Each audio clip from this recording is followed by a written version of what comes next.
I'm Rupert Baxter White. I was the last partner in HC Baxter and Bros to be admitted in 1958, I think. And I worked for snowflake canning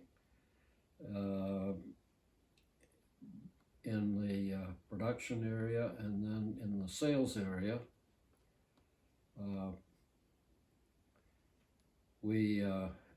When I joined the firm, we were operating out of Brunswick, Maine, and still quite heavily involved in the canning business and also in the potato processing business in Corinna and Hartland. My grandfather was Rupert Baxter, the youngest of the three Baxter brothers that formed HC Baxter and Brothers Company. My father was his son-in-law, or Rupert Baxter's son-in-law, and he served as treasurer of Snowflake Canning and as a partner. And what was his name? Bruce H.M. White. And until 1963, I believe, when we reorganized, closed all of the corn canning and vegetable canning plants and moved the sales and shipping operation from Brunswick to Corinna. Jack Baxter became the president at that time. Webster Brown, my father, Bruce White, and John Baxter all retired. And I believe Dennis Haggerty became treasurer. Fran Saunders was either, I guess he was assistant vice president, or maybe he was president and Jack was chairman of the board or something. At any rate, I was on the board of directors, and I was in charge of dehydrated sales and also of the Freiburg operation, where we continued to buy canned goods and sell them. That was a big mistake. We should have just closed that at the time we moved to Corinna. But be it as it may,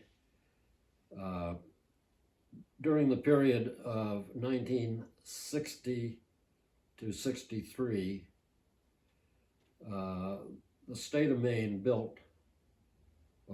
backed the construction of two huge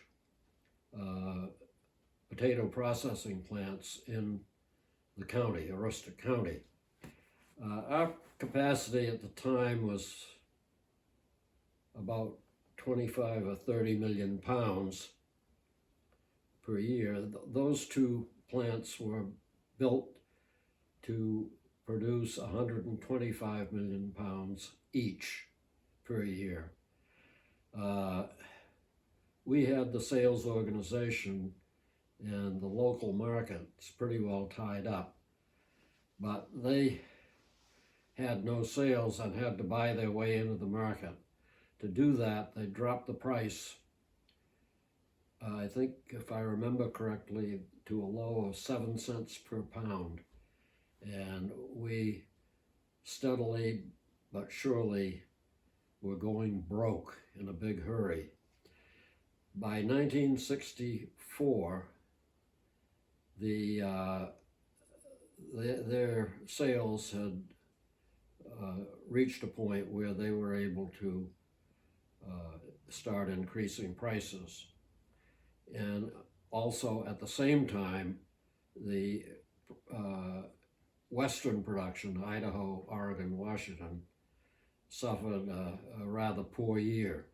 As a result, we had a seller's market, and we were able to recoup much of the money that we had lost during the period of extreme price competition. In any case, by the winter of 1965, we were in a much better financial position. We had slimmed down our operation to the point where we could make money. We were very competitive, and we had good sales. And I think we had gotten our production up to around 40 or 45 million pounds. So things were really looking up, but our experience during those 3 years was enough to make us think that maybe we didn't want to continue in the business. And as a result, we negotiated a sale to Lamb Weston Company. They were hoping to build a plant in Halton, Maine, another plant that would have produced in the area of 100 to 150 million pounds.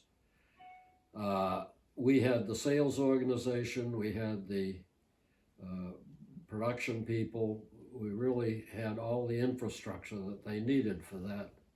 So it was a no-brainer for them. That plant, as I recall, was expected to cost about $2.5 million. After they had merged with us, the cost of the new plant escalated to what appeared to be about $4 million or $4.5 million. At the same time, out in Quincy, Washington, there was a French fry plant that had been built by a farmers group, again, really on spec, because they had no sales, they had no organization.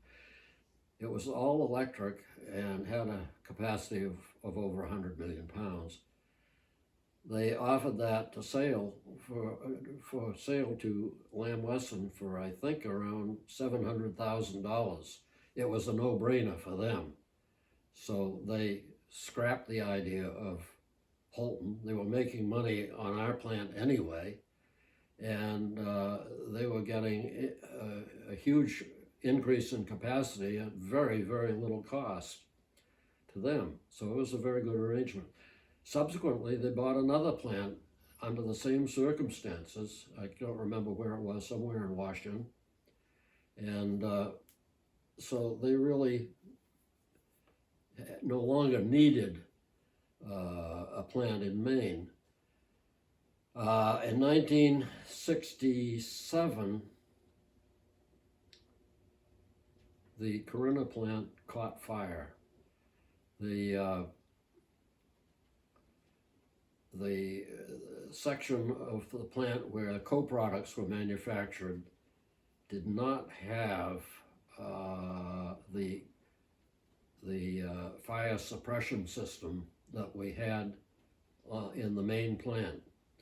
And they had what's called a fat fire, where the fryer caught fire and were unable to put it out before the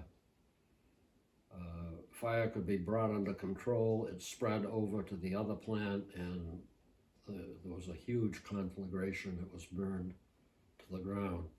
That left the potato house, where raw material was brought in and then transferred to the main plant by a conveyor, a water conveyor, I believe, and the continuous freezer operation building, which was separate, but nothing else. And so Lamb Weston, fortunately for them, when we sold out, we had a lot of equipment that was still usable and still being used that had been fully depreciated, so it wasn't on the books and it wasn't insured. They very sensibly insured it all, and as a result, they reaped about an $800,000 or $900,000 windfall when they applied for the insurance. And so, anyway, that was the end of Snowflake Canning And as an independent operation. and Dad, Jack Baxter, became president of Lamb Yeah. Weston. He went with the deal, right? Okay. What's your understanding of that? All of the partners, owners actually, of the stock in the company received preferred stock, with the exception of Jack Baxter, the president, who received common stock. My father, John Baxter, and Webster Brown were all retired, so they were very happy with that situation. I had originally, it had been mentioned that I might go to Holton, then to Idaho, and then maybe to Oregon. And I thought a lot about that, and frankly, I didn't want to leave the area. I had received enough in the settlement so that I really didn't need to.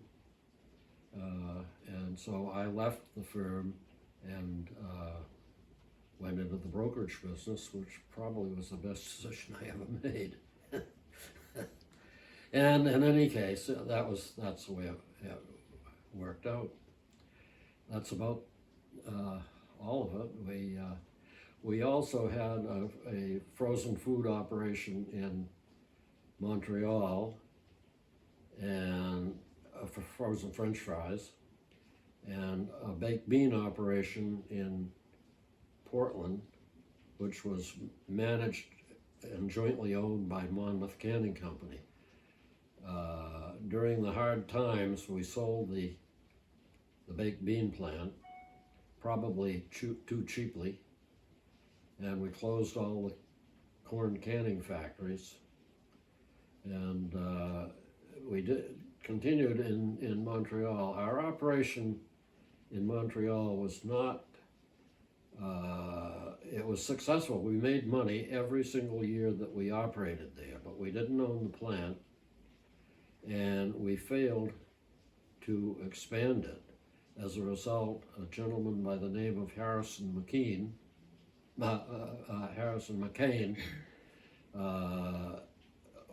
founded McCain Foods with his brother, and they had a large plant on Prince Edward Island, and later expanded to various places, and in fact now own the only really big French fry plant that's still operating in Maine, and that is in Easton, one of the two that nearly put us out of business. So McCain eventually acquired them.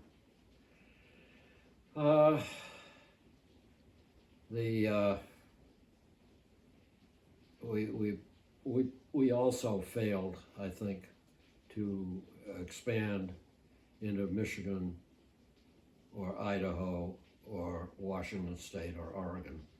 And strategically, that was a mistake also. As a result, of our firm didn't grow the way it should have. When you take a look at Lamb Weston, at Ore-Ida, at J.R. Simplot, and McCain Foods, which now I think is one of the world's largest food processing companies in the world. But on the other hand, we didn't come off too badly either. So I have no regrets. So John Baxter, Jack Baxter's father, was president of the business for a long time as well. Yes, he right? was, but actually we were still operating basically as a partnership at that time. There were 5 partners. I was the youngest and the smallest holder of that, and the same 5 people owned all of the stock in Snowflake Canning, which became the operating company when it became apparent that operating as a partnership was no longer feasible. But in fact, the way we were managed, it still was done on a sort of a consensus basis of all the partners until we made the move to put Jack in as president and move everything to Corinna and close all of the money-losing canning factories. Do you think that partnership model led to the lack of expansion that you mentioned? No, I don't think it did, because actually we were quite innovative in many ways. As far as the canning business, we got into canning other vegetables in the 20s. We expanded into frozen foods with Bird's Eye at a very early age. And in the 30s, when very few people, well, Bird's Eye was the only real processor of frozen foods at that time. And we supplied them with peas, beans, and corn for a time. And in fact, when we developed the frozen French fry, Bird's Eye became the purchaser of all of our product. One of the problems that a small company has, in this case, is that when they latch onto a really good thing, they lack the capital to be able to expand it properly, and that happened with the frozen French, well, with the Bird's Eye vegetables, later with the Bird's Eye frozen French fry, and then also with Borden Foods and the potato flake, which we were not the first, but we were a pioneer in that area. So we did have a history of innovation, but being a small company, and the partners being somewhat anchored to New England, we failed to expand. Back in the earlier days, when the corn factories were running, James Finney Baxter Jr., I believe, got us into a corn canning operation in Iowa. And we had a plant in Wapello, Iowa, which produced, I think, about 150,000 cases of corn per year. The only problem there was that at that time, there were no seed varieties that could stand the heat of the Iowa. It sounds ludicrous, but you couldn't grow corn for canning in that area and make the top grade. You needed the top grade to be able to make money, and that plant in Iowa never could produce anything but standard and extra standard. They could not produce fancy corn, and as a result, it never made any money to speak of. It made some money on the farming operation that it had, because they used the waste to raise pigs and cattle, and that was fairly successful. But the plant itself just didn't make money. And I think that inhibited the firm from going beyond its New England roots. We had 4 plants at one time in Vermont. We had probably 10 or 15, I guess, in 10 anyway, in Maine. And but we never moved out into the areas where we should have been, which was Wisconsin in the case of corn, and Minnesota, because they had the conditions that were ripe. They had the ability to have plants that could produce a lot more than we could produce in any given area, because the topography was right. We struggled to get acreage close enough to our plants to make it feasible. Anyway, so that was the history of that, and I think that was one reason why we failed to expand. And what were the inventions and original patents and things that... Well, the original patent that was owned by HC Baxter and Brothers, I'm sorry, not HC Baxter and Brothers. The original patent for canning corn was owned by John Winslow Jones and Portland Packing Company. James Finney Baxter, my great-grandfather, purchased that, and there was quite a long lawsuit over it. I've got a copy of the transcript, or I think I may have given that to the state of Maine for their archive on snowflake canning and HC Baxter Brothers, which is at the university, and people can access it to study by appointment, of course. And I shall give a lot of the remaining stuff that I've got to them so that it'll be available somewhere in the future when somebody wants to study that particular industry. They can do it. But were there any patents that H.C. Baxter and Brother obtained? We had a patent on steam peeling potatoes, and we had a patent on the addition of sugar to the in solution to bathe the potatoes before they were fried. The sugar content of potatoes governs whether the potatoes will fry up in a light color. The more sugar in the potato, the darker the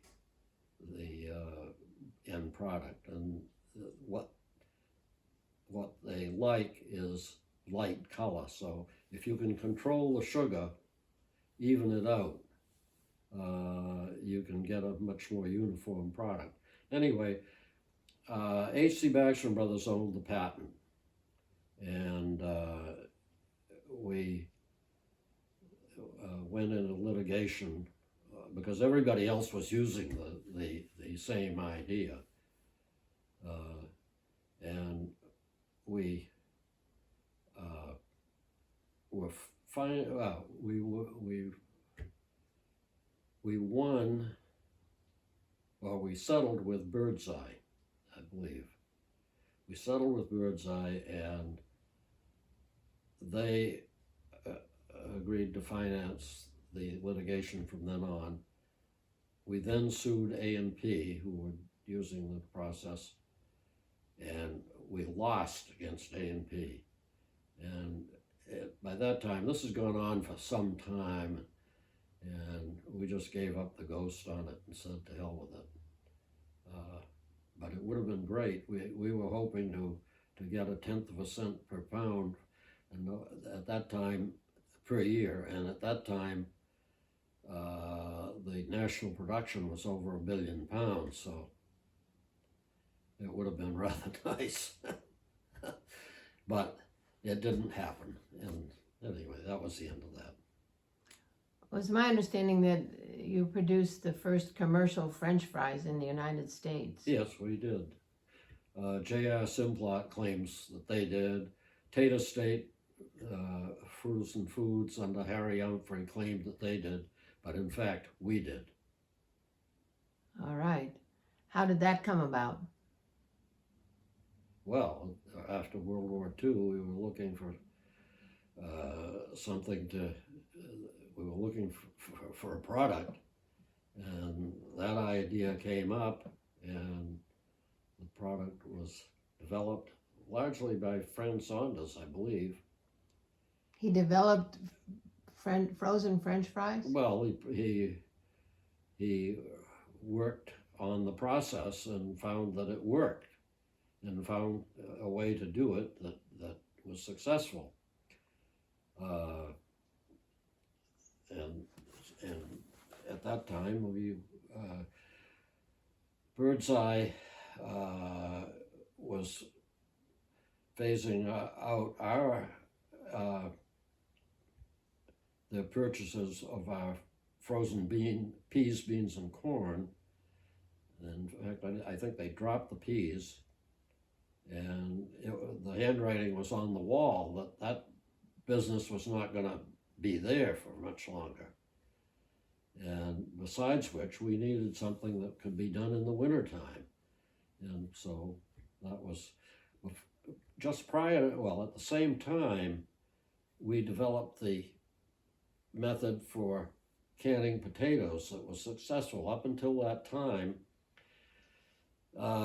canning potatoes was not particularly successful because they had a tendency to slough in the can, in other words, just crumble. And we discovered that by adding some calcium to each can, that you could get a product that was firm and saleable.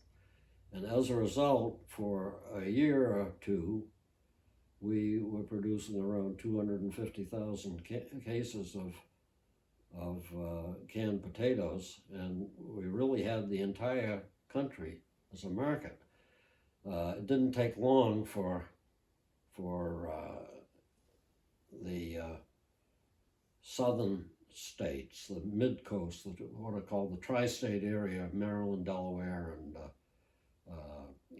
Virginia, to figure out that they had what I call the deal. The deal is a situation where in midwinter in Hastings area in Florida, potatoes are harvested and shipped for a short period of about 2 or 3 weeks. Then it moves up the coast. It gets up into the tri-state area. They have the deal there until April or so. Then it moves up to Long Island, and they provide the early summer potatoes, and eventually comes to Maine, Idaho, and Michigan and Oregon. And they provide the potatoes that are stored and cover the area from September to May. And but with the deal, the small potatoes were worthless because of the heat in those areas and the lack of storage. They had no use for them, but to can them was great. First off, they were low gravity, which meant they didn't slough in the can very much. And secondly, they were going to throw them away anyway. So they gradually built up their business of selling canned potatoes. And that kind of, our sales went down to where, well, I forget what we were selling at the end, probably 30 or 40,000 cases a year. It was a nice amount of it, but we were limited to really the New England area as far as sales was concerned.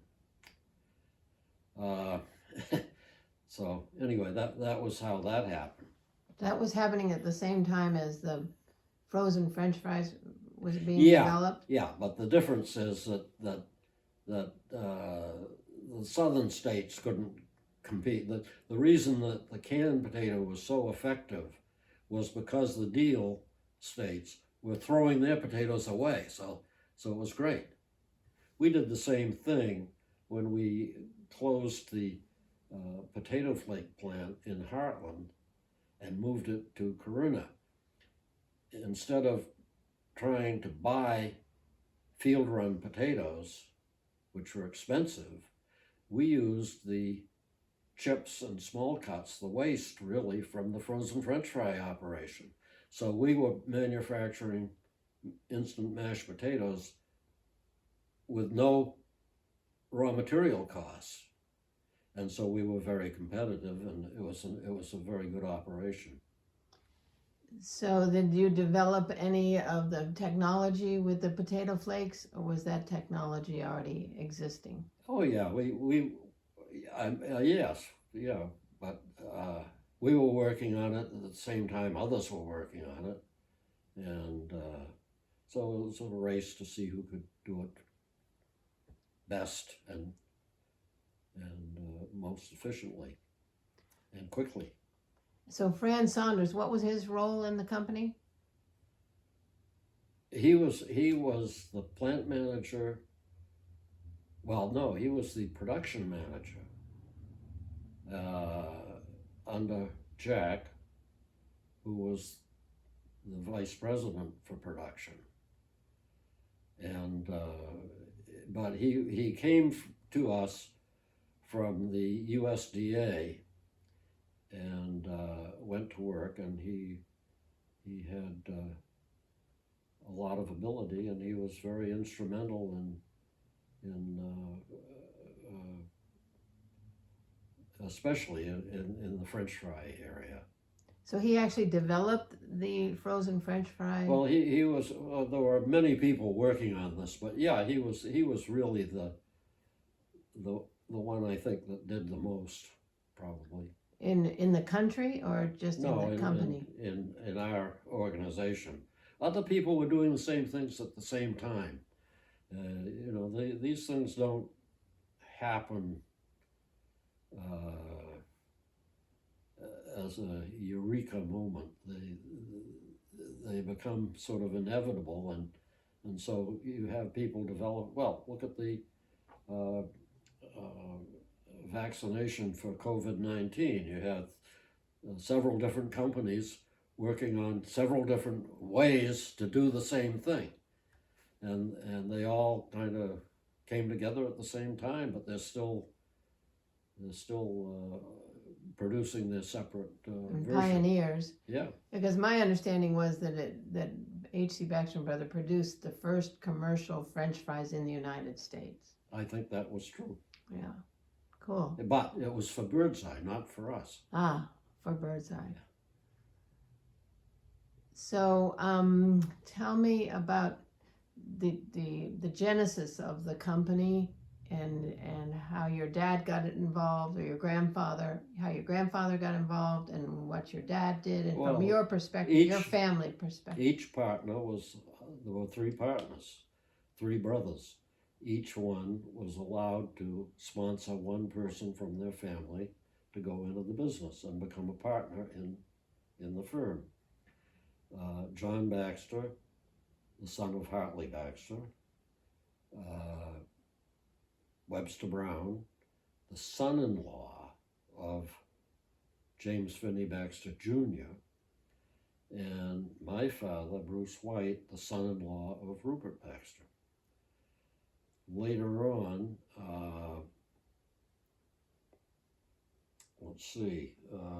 then Jack Baxter joined the firm as under the sponsorship of his father, and Arthur Baxter worked for the company for, I don't know how many years, but for quite a period of time. He was sponsored by James Finney Baxter Jr., Jr.'s heir, James Finney Baxter III. and but they never made him a partner. Part of the problem was that when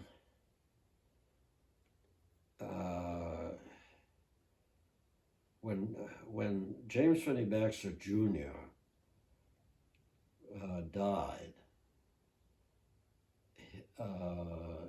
Webster Brown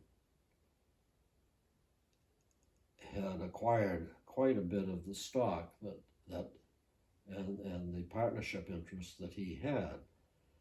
And Webster was divorced by his wife, Nellie, and this put the partners in a pickle because they had to decide whether to get rid of Webster, which was hard to do since he now had quite a bit of the capital of the firm, or stay with him and more or less alienate Nellie, his ex-wife. Who was the And Baxter. that's what they decided to do. James Finney Baxter Jr.'s wife, Nellie, was never very popular. And Nellie, her daughter, Nellie, who was James Finney Baxter III's sister and married to Webster Brown, was also not very popular with the rest of the family. And in any case, they elected to take the easy way out, which I guess was to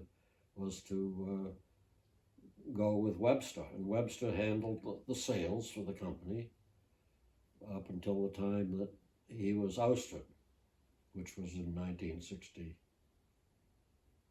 I believe, or 4. And you were sponsored by your dad. Yeah.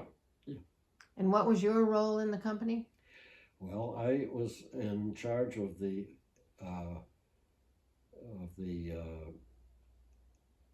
potato flake sales, the dehydrated sales, and also of running that Freiburg operation, which, as I say, should have been closed. But we did, and we did the best we could. Part of the problem that we had when we were making that transition was that we put too much emphasis on retail sales of product. In other words, grocery stores.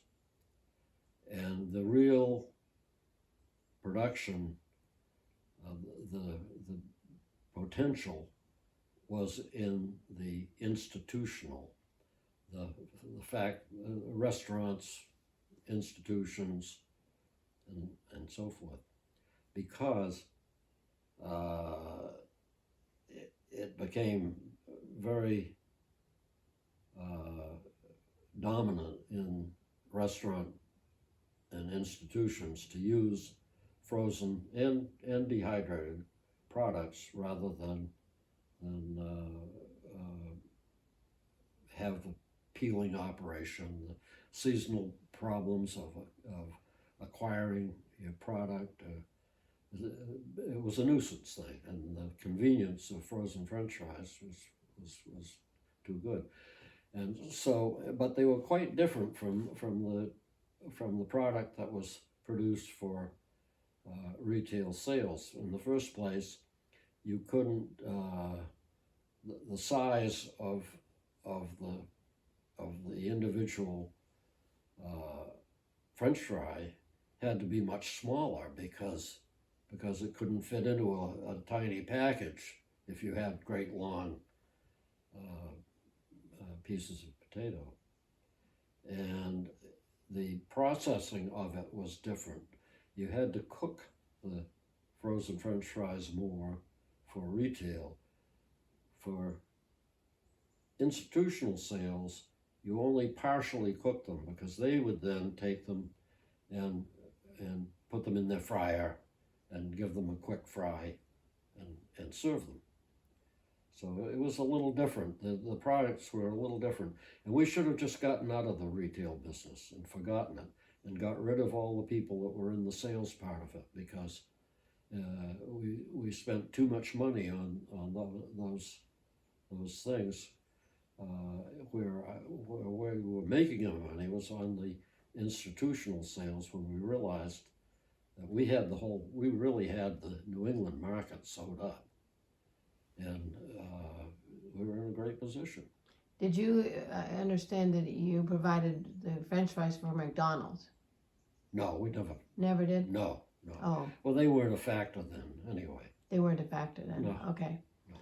All right. And they came along much later. So when you say dehydrated potatoes, weren't there little square dehydrated potatoes? During World War II, we built a dehydrator in Heartland and produced dehydrated potatoes. And we continued to operate that because we were desperate to find something to keep employees working during the winter. And so where other dehydration plants in Maine all closed, we were the only ones. But dehydrated cube potatoes were not a great product for Maine because we had a tendency to have very high water content, low specific gravity of potatoes, and you needed high specific gravity to make good diced dehydrated potatoes. I worked on the sales of those products and developed quite a good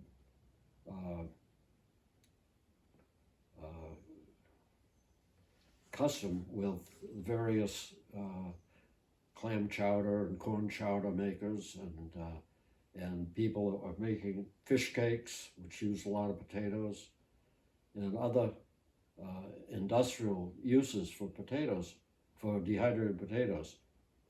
And then later with the potato flakes.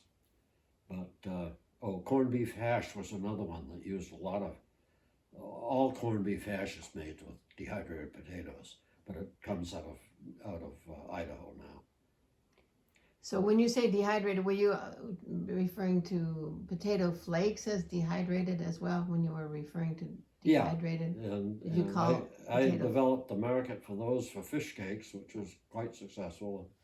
Had firms in Gloucester and Providence and other places that bought our product. But as I say, we wasted a lot of effort, in my opinion, on retail sales. We didn't need the retail sales. What we needed was to get rid of the salesmen because they were costing us too much money. However, that's just an opinion. But yeah, so tell me, James Finney Baxter had the Portland Packing Company. That's right. And then HC Baxter, my great-grandfather, HC Baxter, split off from the Portland Packing Company and started HC Baxter Company, and then HC Baxter and Brother. And James Finney Baxter Jr. So it was HC Baxter and Brother from the outset. Yep. And then they brought in your grandfather. Yeah. When he graduated from college. Yeah. And so did James Finney Baxter Sr. stay in the food processing business? Well, no, not as such, but he and Davis founded Davis Baxter and Company, which later became Portland Packing Company. And I believe James Finney owned 60% of the partnership, and I think Davis had 40. In any case, he brought in Hartley and Clint, two of his sons. And I might have included Eugene. I don't know whether he did or not. Eugene was always a black sheep of the family. But in any case, Clint and Hartley were running Portland Packing Company. And I think they had a falling out. And Hartley left and formed his own firm with James Finney Jr. So they had a falling out with their dad. No. No. Falling out with Clint. And later on, in the process, James Finney had divested himself of most of his interest, but there was a fee. There was something involving about $10,000 that he felt that Clint was taking advantage of him, and so he and Portland Packing Company were not particularly friendly. James Finney became a banker and a real estate investor, and actually he handled a lot of the finances for HC Baxter and Bros.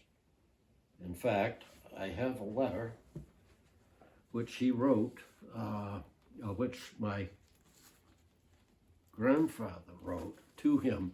My grandfather handled, they let him handle the banking end of this thing and the coordination with James Finney, because James Finney was very instrumental in providing them with financing. They had to sell a lot of commercial paper in the fall of the year to finance their pack, and so it required somebody in the banking business to handle this.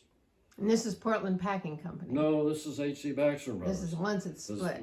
James Finney didn't want anything to do with Portland Packing Company. He and Clint had a big falling out. Okay. He felt that Clint was cheating him. Okay.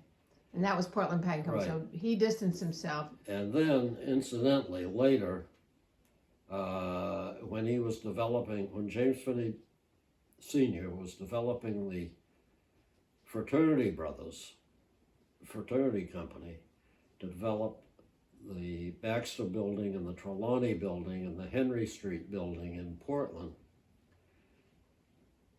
Clint let it be known to some people in downtown Portland that damned if he was going to invest in one of his father's crazy schemes, and that alienated him further. So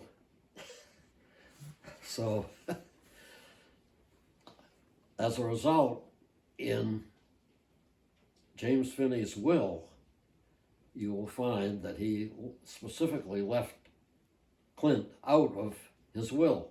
Oh. And that later on resulted in a lawsuit, a friendly lawsuit, which was instigated by Uncle Percy to determine whether the heirs of Clint Baxter would participate in Fraternity Company and the estate. And it was decided that they would eventually. But that could have gone either way. I don't know. But the main thing is it had to be settled. They had to know whether this was, and so they sponsored this lawsuit. Whether the heirs would have any rights to James Finney Baxter's. Yeah, the heirs of Clinton. Clint, not Clint. Right, not Clint didn't get it, but his heirs. Yeah. Right. And so Portland Packing Company was James Finney Baxter and Clinton. And then James Finney Baxter pulled. Davis. It was Davis Baxter. Okay. And then it was Davis, Clint, and Hartley. And maybe Eugene, I'm not sure. Okay. All right. And Hartley left. And so where'd James Finney Baxter go in the meanwhile? He had retired. He had retired. Yeah. So he wasn't involved with Portland Packing Company. It was just his sons. Well, yeah, he was involved. He made his fortune with Portland Packing Company, Right. and then he retired. Then he retired, and it Yeah. was Hartley, Clinton, maybe Eugene, Yeah. and James Clint. Jr. Clint. Clint, and then Hartley split off from that and Yeah. formed HC Baxter and Yeah. Brother. And so what happened to Portland Packing Company? Well, it continued. They were rivals. They became rivals. Yeah. The Clint. But James Finney Baxter Sr. favored HC Baxter over Portland Packing Company because of the difficulties he had, the feeling that he had been cheated. Right. Right. And then this thing was interesting. This 1888, 50 years of progress, that they produced the finest, oven baked beans. That they produced baked beans. It was one of the very first canners of New England's favorite Saturday night supper, and today and then, Baxter's finest oven baked beans. So they did baked beans as well. Yeah, I mentioned that. We sold the baked bean plant in Portland Ah, when we closed the canning business. and what does that have to do? Anything to do with B&M baked beans? Well, B&M made the decision to build a large, efficient plant in Portland, and as a result, they dominated that business. Uh-huh. And that was after Baxter had been doing it. Oh, sure. Well, no, it was at the same At the time. same time. These things all develop Like at the you same time. They don't follow one after another. Yeah. Okay. So And B&M, for that matter, was equally dominant in the, well, it was B&M, Portland Packing, and HC Baxter Brothers all had in the area of 10 to 20 corn factories. They were all about the same. But B&M made a great decision when they built the baked bean plant in Portland, and they expanded and had the production to dominate the business. It was efficiently run, and when the corn canning business died, it died for everybody. uh-huh. Yeah, what was the role of corn in the whole development of the business of Well, HC that Baxter and Brother? That was the major product. Back in the late 19th century, after corn was developed as a product, distinct to New England because there weren't any canneries at that time in the Midwest. We're talking right about the Civil War time.